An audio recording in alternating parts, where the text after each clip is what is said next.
Hey everyone, welcome back to our channel. Today, we're diving into something super practical. How to send money from Uganda to Morocco. Whether you're supporting family, paying for services, or just handling international transactions, this guide will make it straightforward and hassle-free. Let's jump right in. First off, why send money internationally? Exchange rates fluctuate, fees add up, and security is key. From Uganda, you have several reliable options like mobile money services, banks, or remittance apps. One popular choice is using services like World Remit or Western Union, which are user-friendly and accessible via apps or agents. Step 1. Choose your method. If you're tech-savvy, go for digital platforms like Mountain Mobile Money or Airtel Money in Uganda, which partner with international services. These allow you to transfer funds quickly to Moroccan banks or mobile wallets. For a more traditional approach, visit a bank like Stanbic or Equity in Uganda. They can handle wire transfers, but expect a bit more paperwork.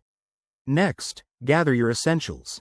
You'll need a valid ID, the recipient's details in Morocco, like their bank account number or mobile number, and some cash or a linked bank account. Always check the current exchange rate using apps like Z or your bank's website to avoid surprises. Remember, the Ugandan shilling to Moroccan dirham rate can change daily. Now, let's talk costs. Fees vary.